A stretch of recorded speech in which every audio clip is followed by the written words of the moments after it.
have you ever been subjected to inappropriate behavior at work? If so, as the Me Too movement and recent exposés have shown us, you are sadly not alone. Despite the progress we've made, too many of us, of all genders, continue to experience sexual harassment and other inappropriate behaviors in the workplace. And when we do, we're often blindsided and unprepared for how to respond. This week, I talked with Wesley Ellison Stewart and Jamie Hayes Szelc, co-founders of JWS Empowerment Solutions, which is aimed at helping organizations create safe, inclusive, and supportive workplaces.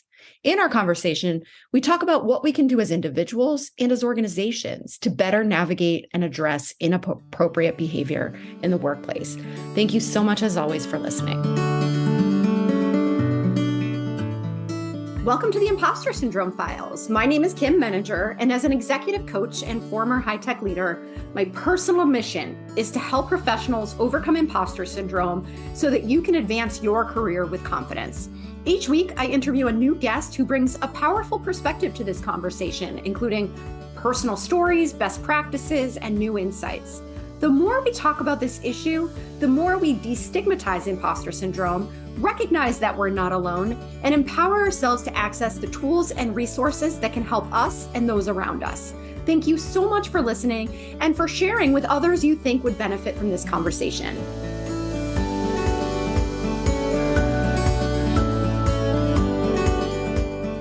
Welcome, Wesley and Jamie. I could not be more excited for this conversation. I have been looking forward to it since we met, Wesley, and I would love to start by inviting you to introduce yourself. So, Wesley, you want to kick us off? Well, thank you so much, Kim. It is such a pleasure to be with two fabulous women this morning. So I am Wesley Ellison Stewart. I currently serve as one of Boston College's Associate Vice Presidents for Major Giving and Athletic Advancement.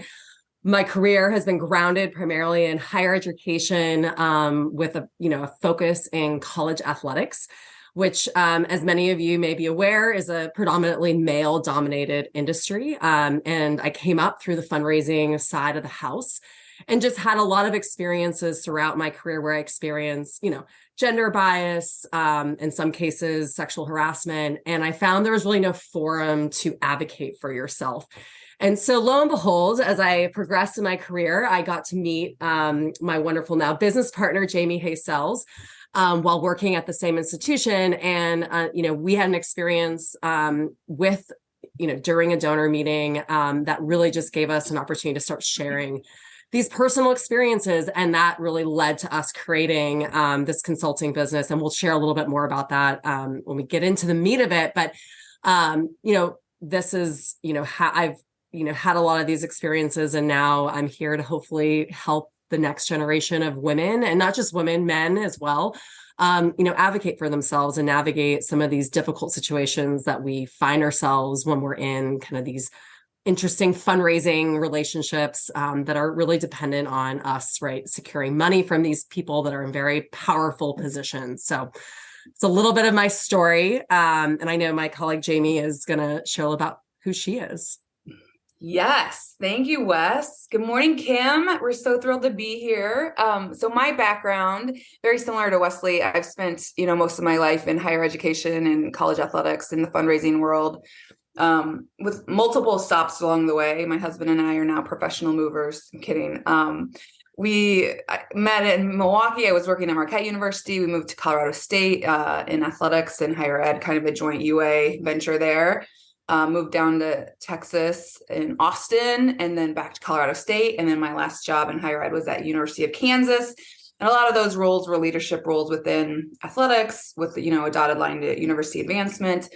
I actually just left that world about a year ago, and I'm now working for Pilotics, and we're an AI tech company. We work with university fundraising teams, so definitely check me out on LinkedIn because it's really amazing stuff. But we're not here to talk about Pilotics. We're here to talk about JWS Empowerment Solutions, and we are thrilled to kind of tell our story and how we got to where we are, and this great partnership with Wesley and I today. I can't wait to dig in because I think that you have really important stories to share. And obviously you're coming from the higher ed world, but I think that there are parallels in lots of different, especially traditionally male dominated industries. And you alluded to this a bit, Wesley, when you were giving your introduction about the different power dynamics that are at play. And so I'd love to hear your origin story. How did you get to where you are today? We love this question. Wesley, I'll jump in and you start, or you can jump in at any time, of course. But okay, so how we got to JWS, how did we get here? So Wesley and I, we were working at the same institution, really a good old boy place. We immediately bonded as friends, which I'm sure is a shock to no one. She had just started and I was onboarding her on one of our major markets. And so we had just scheduled a lunch with one of our principal gift donors and a couple, it was a principal gift couple. And they had been donating at a very high level. They were suite holders. They were very, very generous to the university. So we had met, we were supposed to meet with both of them. When we got there, it was just him. And, that's okay. No big deal. Schedules change. They shift all the time. So we didn't really think too much of it, Kim. So we get to the lunch, we were sitting down and he suggests that we sit on either side of him. Again, we weren't really thinking that was weird in any way. And at some point during the lunch, he began physically groping me under the table. Now, I didn't know if this was happening to Wesley. She didn't know if it was happening to me. It was indeed both happening to us both. And not only that, he made subtle comments about our appearance. He started talking about our university administration using really explicit racial slurs to describe our leadership, which was just so inappropriate. And I think in that moment, we kind of, again, going back to that position of power, right? We were frustrated by his behavior. We were uncomfortable, but in that moment, we did nothing. We said nothing. We acted agreeably and just, acted like nothing was wrong, right? And I really would say that our friendship probably deepened that day, right, Wes?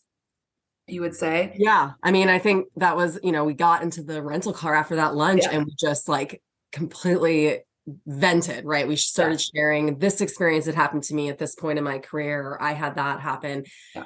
And they were all very similar, by the way, all the experiences. And we never opened up to anybody before. And both of us have been attending national conferences on a regular basis. And again, I think being, at least in this case, we had each other, but we were on a team of predominantly other men. And so it just wasn't a conversation that ever came up.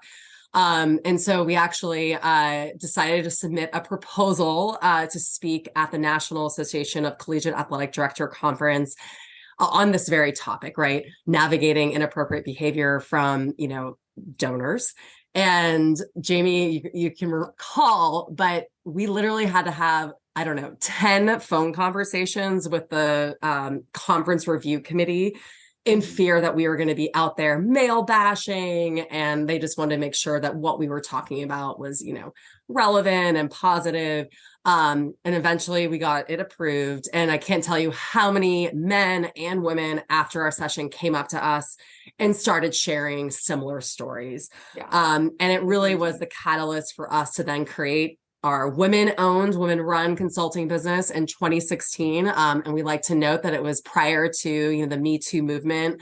And really, since then, we've hosted over 50 workshops and trainings with organizations in higher education, healthcare, sports, and then recently technology. Because Kim, as you pointed out, this is not just, a fundraising sector issue. This is happening across the board.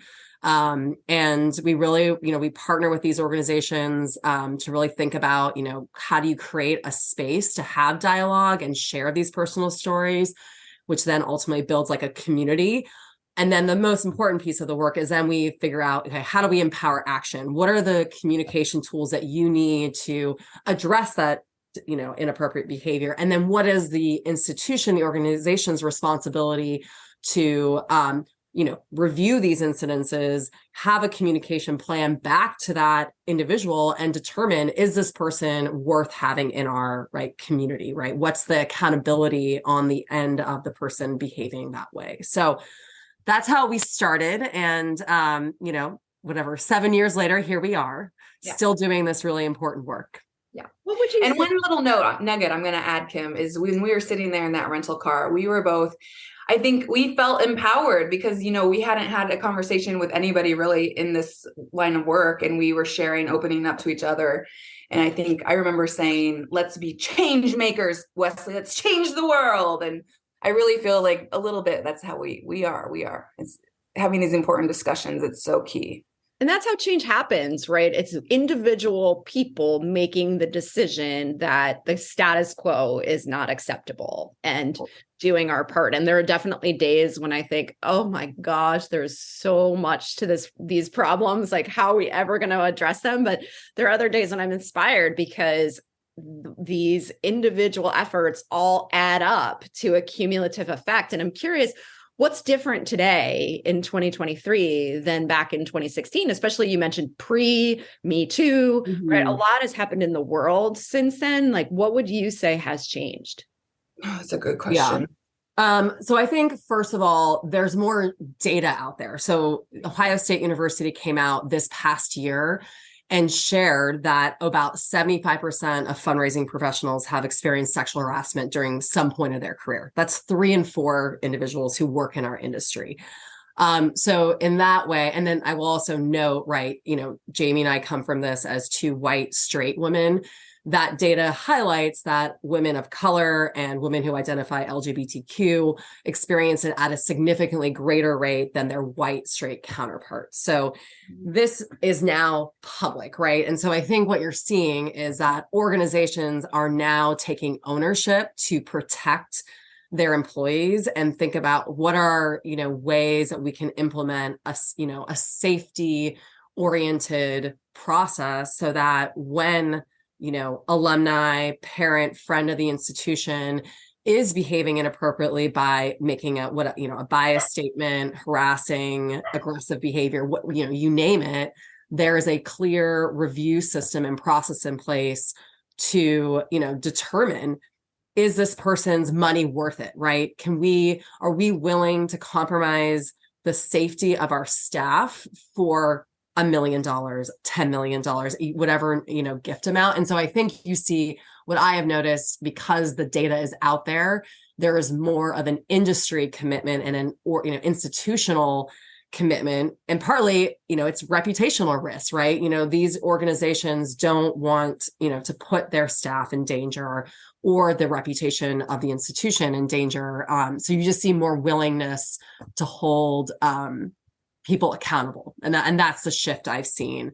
And there, the other piece of it, like we're part of a collective, at least in the higher education space, that there's about 30 different institutions that are now part of it, that are trying to really, set a national standard of, what we do when these situations happen. Because we know some of these philanthropists, right, they give to multiple organizations, are involved. And if they're behaving inappropriately to my team members at Boston College, and they're also active at Harvard, I'm sure their behavior is happening to my counterparts at institution across the street, for example. Yeah. And I would just add on to that. I think Wesley did a great job explaining, and I would agree with everything. The bottom line, I feel like people are more willing to discuss it and talk about it and bring it up, and I think that's so key because, for so long, like she and I had these experiences, but we didn't really share because we always think it was our fault. Right. And realizing that that's not the case at all. Understanding that, everybody comes to the table with different experiences, life experiences, but nothing that we can't blame ourselves from the actions of someone else. Right. And I think that is so key. And so it's been so refreshing for us to have people want to start the conversations. And then once we start and work with these institutions, we go back and we continue the discussion. It's just not a one and done thing, So I think that's been really amazing. And you're making me think about, well, first of all, I'm thinking of Jeffrey Epstein when you talk about reputational effects. Yeah, absolutely. That was one that certainly probably brought a lot of this to the forefront. But the other thing I'm really thinking about too, as you said that, Jamie, about it's not your fault, is a really important piece of this conversation. Because I think for so long in so many different domains, women have blamed themselves or had so much shame when they've been subject to this kind of behavior. And when we add into that the different dynamics, and we've all seen stories over the years of whistleblowers or, people who've tried to escalate different kinds of inappropriate situations, and then it has ended up backfiring on them. It has been damaging to their own careers or to their own relationships. And so I'm curious what your perspective on this. Obviously, this is not a solved issue, or I don't expect you to have all the answers, but curious if someone's listening and thinking to themselves, this is my story, but I'm terrified to bring it up to anybody because this person has so much more power than I do. I'm going to be the one who suffers. Nothing's going to change. They're not going to be held accountable. Is it even worth it?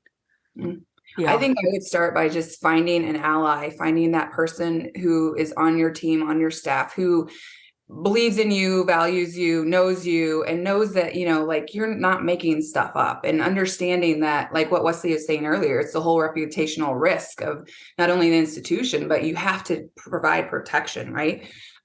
That's where I would start. But Wesley, she's wanting to jump in. No, I think your point, I think, I'll share a quick story that I think highlights what not to do if you're in a supervisory or managerial role, and something that happened to me in my early part of my career.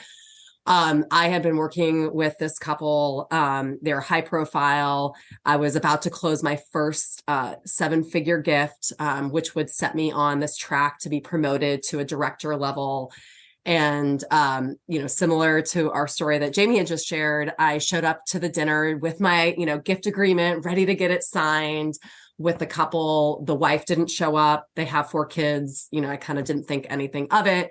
But the dinner turned into a very personal conversation. He continued to ask questions about my dating life, what I like to do for fun. And while I kept trying to pivot it back to why we're here, and that's to, secure this wonderful gift to create a scholarship at your alma mater. He, at the end of the dinner, he insisted on walking me to my car. At the car, he, pushed me against the vehicle, grabbed me, and tried to kiss me. And I froze. Eventually, I got the courage to kind of get myself safely into the car and get home to my hotel. And when I called my supervisor to share what had happened, he was very empathetic, and I'm so sorry this happened to you, Wesley. But his immediate response was, well, it seems like you're not able to handle this family, so I'm going to transition them to male counterpart on my team. And in that moment, I'm this ambitious woman, like you said, I think, in fear of, well, no, I want to get that promotion. I got to close that gift. I got to prove my worth. I just said, no, I'll figure it out. I can deal with them. And so I went on to work with this family for another year. And I can't, every time I saw him, I was nervous. I was, mindful of trying to make sure that we met in public spaces or that we were at events with other people around. But ultimately, I left that organization because I felt like you were penalizing me for coming forward.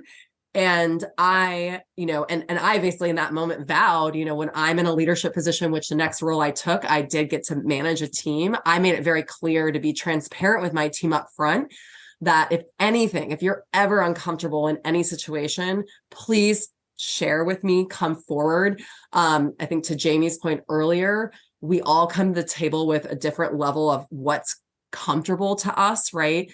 And I think no incident is too small. If someone has the courage to say, hey, this is happening to me, believe them, listen, let them guide the conversation, offer them resources. And I think we're really mindful too, if you're not comfortable working with this family, either we need to make a decision to decide if this person's worth being a part of our, community, right? Because I tell my team, I'm like, there are hundreds of thousands of BC people who love, or whatever school you work for, that care deeply about this place, that will treat you with respect. And again, going back to no gift or relationship is worth compromising your, self-worth and your, safety.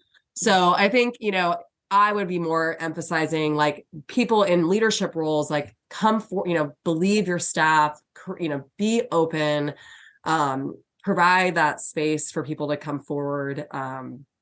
So set that expectation as a manager to come forward. And if, let's talk things through if there's difficult conversations or difficult experiences happening. Well, and you mentioned this too, Wesley, when you were talking about the network of different schools, right? Because I think it's relatively safe to assume that if one person is experiencing this, they're not the only ones who've experienced it. And oftentimes we feel like we're the only ones.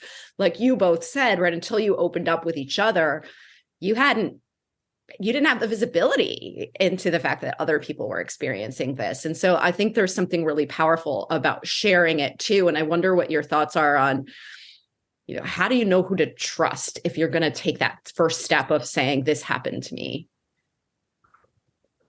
That's a really good question. I think, I would go back to the whole piece of, things like I did experience something crazy, well, a handful of times, but this specific incident, I was at an institution. Wesley wasn't there. We were at different places at that time. But, I went to my boss because I was like, you need to know this. Because I think what you had mentioned, Kim, a lot of, especially in an institution, say we were working in athletics, but there's oftentimes our donors and friends are working really closely with other units on campus, right? And so you said it too. If this person and I are having a conversation relationship about a gift, there's likely more relationships on campus that are having the same conversations.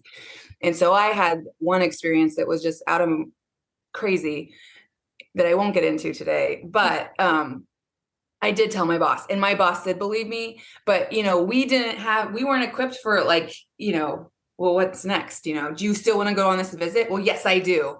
Because like Wesley, I don't want to lose that chance to close this, $7-figure gift. And, well, we can send somebody with you. So I think you just have, I don't know, Wesley, jump in, but I think you have to find somebody, you have to come forward, because if you don't come forward, it's going to continue to happen. So be brave, go forward and just share, find that person that you trust. It has to be somebody that you trust. And then if you're that person who somebody comes to and says, oh my gosh, Wesley just shared this, go to your leadership or whatnot. You can't go blab it to everybody else, right? You really need to take that to heart and not gossip about it, because I think that just makes that person feel even worse if it gets back to them.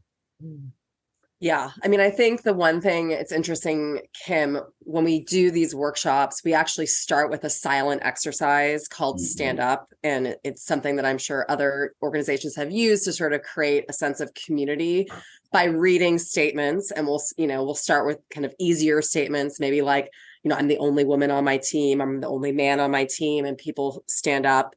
But then we'll work our way through to things like, I've been verbally accosted in the work environment. I've been sexually harassed in my work environment. I've been, a donor has made comments about my physical appearance. And that exercise is so powerful because you don't have to actually share, right? You're physically showing your team, I've had that experience and you're not alone, right? And we come back to that sort of, how do you create a culture within your organization that people are safe to stand up and have the courage to show, hey, this has happened to me. And then I think that sort of helps set the tone that we're in a space to have that dialogue.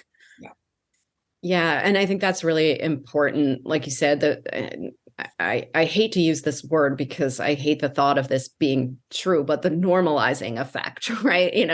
That this is happening to so many people, even though we don't talk about it or don't feel like, we feel like we're the only ones. So having that opportunity to share. And I think that was the power of the Me Too movement, right? Is we could all say #Me Too without sharing any of the details and recognize, oh, wow, this is happening all around. 100%. Yeah. Yeah. So do you have anything that you can share with the audience about like in the moment strategies for this is happening? So many. Yes. I know what Wesley's going to go to. Are you going to CBIN? I was going to, but okay. She's going to do this, and it's an amazing tool. We use it in real life, like professional ways, but we've also had clients who say, oh my gosh, I use this at home with my partner or spouse to take the trash out. So it's kind of like all the stuff, but also when we do trainings, we know that not everybody, Wesley and I are pretty outspoken. I don't know if you can tell, but not everybody is. And so we go through tools, indirect ways, direct ways. So everybody feels comfort in how to navigate these inappropriate behaviors and discussions. But the CBIN is really, really good. And Wesley, take it away. Yeah. So I think, again, before you respond, I think it's key to ask yourself a couple questions like, will you regret not saying something, right? If you don't say something, does that convey to the, individual that behavior is acceptable? Are you in the right setting to say something, right? I think, yes, in the moment, there's tools to address the behavior, but I also think people should feel empowered that, maybe you're at a big cocktail party and there's other people around and it just isn't the right setting in fear of maybe a, escalation or physical confrontation, that, a day from now, you can take that time and maybe write out, what your response is. Or in fact, you could empower a colleague, a supervisor to have that conversation on your behalf. Because I think oftentimes, right, when we're experiencing that inappropriate behavior, like the last thing I want to, I think about my experience, the last thing I wanted to do was go back to that, individual and tell him what he did was inappropriate and how it made me feel, right? But in the moment, I think this is kind of a basic methodology that we use, and it's called CBIN, context, behavior, impact, next steps. So context, right? Kim, I want to talk to you about how you treated, how you closed the meeting with me last week. Behavior, describe exactly what that person did, right? Focus on the behavior, not the individual. The way that you were, describing my physical appearance was inappropriate. You made comments about my body that made me feel uncomfortable, something like that, right? Focus on the behavior. And then impact, right? How did it make you feel? I know that wasn't it may not have been your intention, but the way you described my body really minimized, my sense of self, something like that, right? And then next steps. What do you expect from them moving forward, right? The next time we interact or the next time we have an interaction, I expect you to treat me with respect and treat me professionally in order for us to continue this partnership. Or in a case where maybe it's so egregious, you may say, the way that you treated me does not align with the values of my organization, and therefore you're no longer welcome to be part of this family, this community, et cetera. So it's a nice framework. I think the other thing we emphasize is the I statements, and this is pretty, straightforward, right? Using the I felt dismissed by what you said, or I felt uncomfortable versus the attacking statements. While we may think in our head, you sexist pig, right? By saying that, you're probably going to provoke some kind of physical confrontation or escalation. So really, figuring out how do you focus on like describing how it impacted you or how it felt, and really focusing on the behavior and not the person, right? It's what they did and how they treated you that needs to be addressed.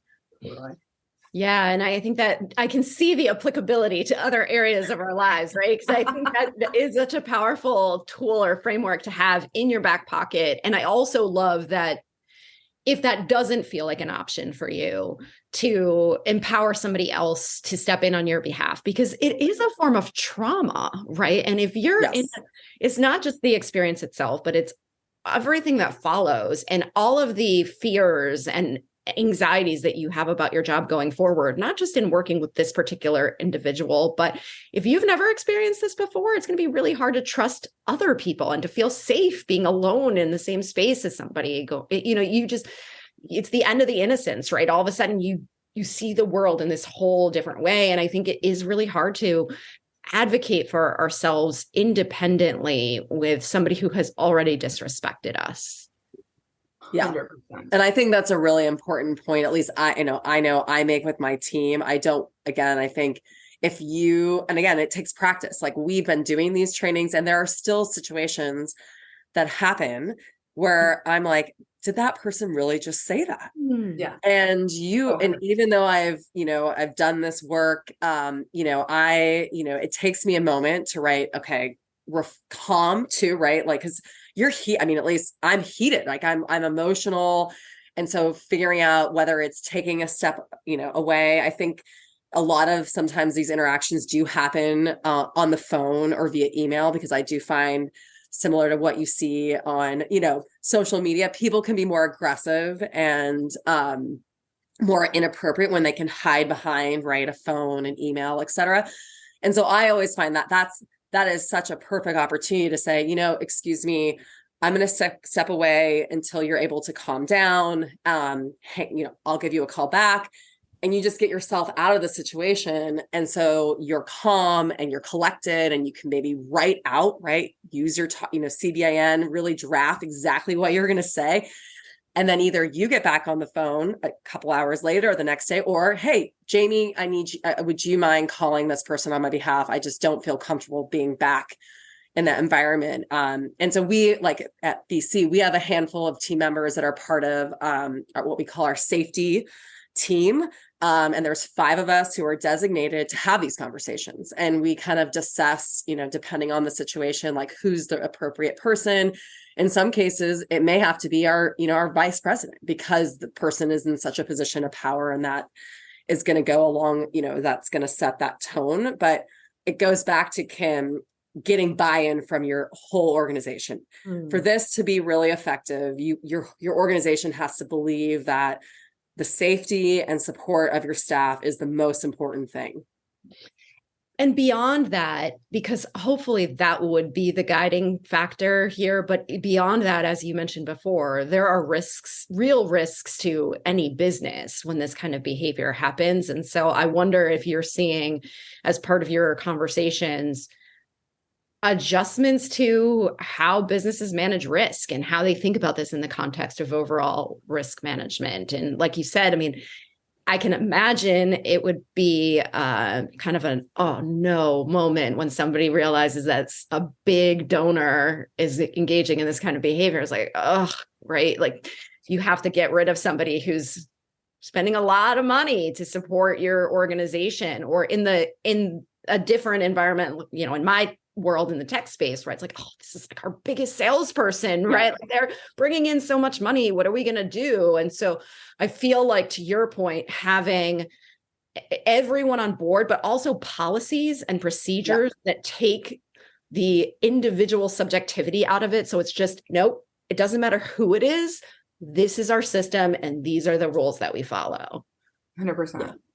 And we're helping an institution right now kind of build those policies and procedures out. And that's something that we can also do with our clients, where, they might not know exactly how they want to go. And we can kind of say, well, this is what other people are doing across the country, and give them some tools and just help guide them along that way.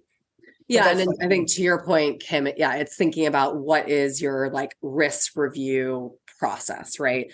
How, and something, we really leverage, we have a research team. And so before we, empower our team members to work with anyone, whether that's through the Alumni Association or, advancement, we're doing background checks, right? We're making sure, there's no criminal activity, there's no history of, inappropriate behavior. And I think the reality, and I don't want to paint this, in butterflies and rainbows, but most of the people we work with are great, wonderful people and are respectful.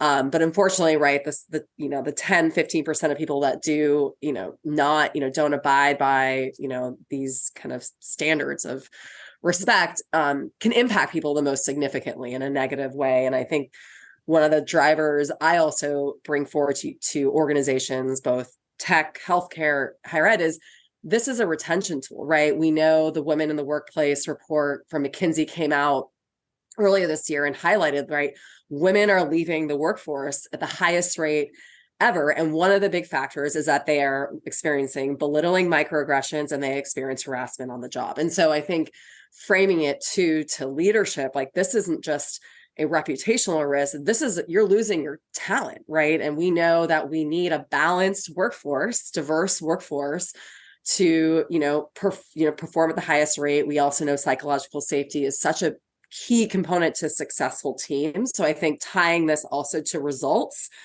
has gotten, at least in my opinion, other leaders to be on board with, okay, we really need to take this seriously and think about what's the right reporting structure. How do we flag these team members? At what level of behavior warrants them being removed, right? And in some cases, if it's internal, right, they're being asked to leave the organization, right?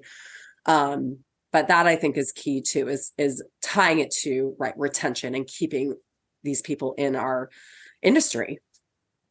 Absolutely. I think that's a really good point. And I wonder, and maybe I'm taking us down a whole other path, but I just feel like I want to acknowledge the I don't know what you would call it, backlash maybe that came out of the Me Too movement, and the fact that, especially when you talk about being a woman who has ambition and wants to grow your career, if men suddenly start saying, I don't feel safe being alone with a woman in case she reports me for behavior, right? As if they have no agency over their own behavior, right?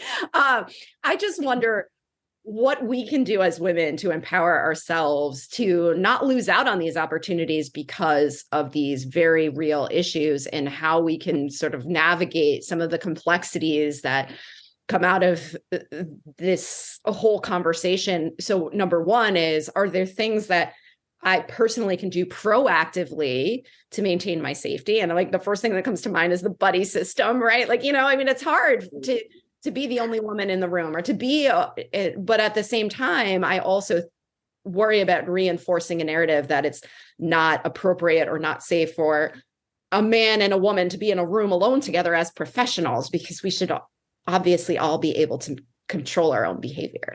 You would think so, Kim, right? I mean, and like just a little thing on that, when I would have teammates and we'd go on a one-on-one visit, and, we say just things like never meet with somebody at their home, especially a first visit.